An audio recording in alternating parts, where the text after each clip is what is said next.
राजा परीक्षित ने प्रश्न कर दिया, गुरुदेव हमारे वासुदेव कृष्ण को लोग भगवान क्यों मानते हैं? तब श्री सुखदेव जी महाराज जी कहते हैं, राजन महान पुरुषों को भगवान नाम की उपाधि दी जाती है, क्योंकि वह लोग सृष्टि निर्माण में विधाता के सहयोगी माने जाते हैं। परीक्षित बोले, प्रभु जब इतने महान थे तो कंस के भय से फिर मथुरा क्यों नहीं गए? तब सुखदेव जी महाराज जी कहते हैं, हे राजन महाराज यह बड़े लोग बिना निमंत्रण के किसी के यहाँ जाते नहीं हैं। मथुरा नरेश कंस ने धनुष यज्ञ का उद्घाटन करने के लिए अक्रूर के हाथों कृष्ण और बलराम को बुलवाया। हाँ, चाचा के कंधों पर चढ़कर चाल कंस चल दी, एह अक्रूर क्रूर बन आए गोकुल गांव गली। जब अक्रूर जी को कंस ने भेजा कि आप मथुरा चले जाओ, तो यहाँ पर अक्रूर जी नंद बाबा को निमंत्रण पत्र देने के लिए आए और कहा बच्चों को साथ में लेकर के मथुरा आ जाना, कल हम मथुरा जाएंगे। मारे खुशी के फूले नहीं समा रहे, मारे खुशी के गलियों में शोर मचा रहे।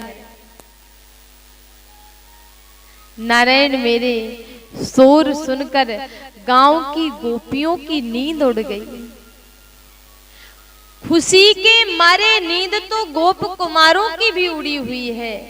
संदेह के कारण बाबा नंद मैया यशोदा की नींद उड़ी है। भय के कारण नींद तो कंस की भी उड़ी हुई है। महाराज नींद सबकी उड़ी हुई है, पर कारण अलग अलग है। मैया यशोदा रट लगाई थी, मैं लाला को मथुरा नहीं जाने दूंगी, मैं मथुरा जाने ही नहीं दूंगी। महाराज कन्हैया हमारे बड़े जादूगर हैं। मैया से बोले, मैया ये बता पूतना किसने मारी? मैया बोली, लाला तूने। अच्छा गोवर्धन पर्वत किसने उठाया? मैया बोली, लाला तूने। फिर काहे को डरती है? मैया बोली, मैं तुझे मथुरा नहीं जाने दूंगी। कंस बड़ा ही दुष्ट है। जब इस प्रकार कहा तो कन्हैया बोले, मैया कंस तो पहले ही मर चुका, अगर तुझे विश्वास नहीं होता तो अपनो मोहड़ो खोल के दिखा दो। इतना कहा कि मैया ने हाथ के इशारे में कह दिया कि चला जा। नारायण मेरे कृष्ण बलराम अक्रूर जी के साथ में रथ पर सवार होकर के आगे बढ़े।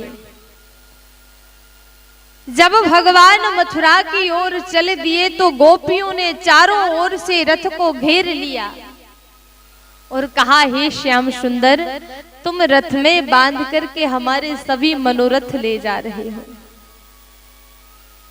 जा तो रहे हो पर जल्दी आ जाना। कहती हैं गोपियां, दिल लेके जा रहे हो कैसे जिएंगे हम, तन्हा विरह की आग में हम जल मरेंगे। नारायण मेरे गोपियों को सांत्वना देकर के कन्हैया आगे बढ़े। अब चाचा अक्रूर ने रथ को मथुरा की ओर बढ़ा दिया। जैसे ही रथ आगे बढ़ा, मैया आंगन में आकर के जोर जोर से रोने लगी और कन्हैया की लीलाओं को याद कर करके विलख रही है, रो रही है। हाँ,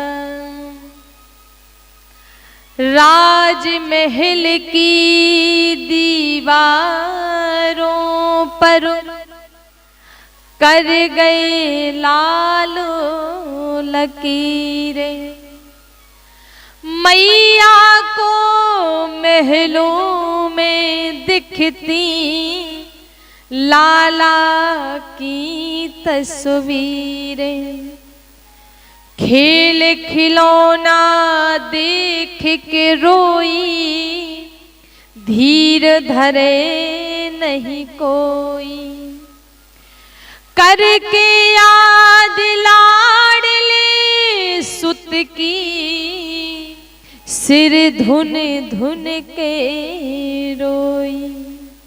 नारायण मेरे, जब मैया रोती तो गोपियां शांत कराती, छुपाती, धैर्य धारण कराती, और जब गोपियां रोने लगती, जब गोपियां स्वयं को नहीं संभाल पाती तो मैया शांत कराती। महाराज श्याम सुंदर गोपियों को परसों आने का वादा करके निकल गए, लेकिन यहाँ प्रियतमा राधा रानी को बता करके नहीं गए, नहीं बताया,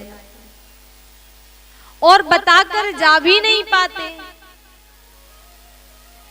एक गोपी राधा के पास पहुंची, पहाड़ी पर बैठी राधा रानी बड़बड़ा रही थी, कह रही थी, कल मेरे प्राण प्यारे मथुरा जाएंगे, कल मेरे प्राण ही मथुरा जाएंगे, मैं नहीं जाने दूंगी। गोपी वहां पर पहुंची, ये बात सुनते ही कहती, अरे बावरी, वो कल हो भी गई है और तू कह रही है कि मथुरा नहीं जाने दूंगी। श्याम सुंदर मथुरा चले भी गए हैं।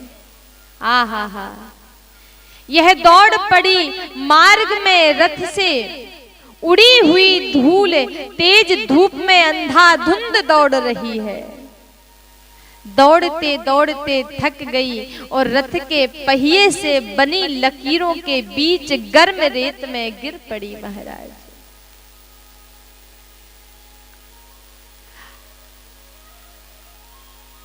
रथ के पहियों की लकीरों को हाथ से पकड़कर खींचने लगे।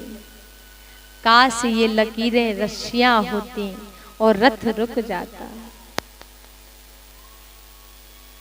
कहते हैं श्याम सुंदर प्रियतमा राधा रानी को छोड़कर चले गए।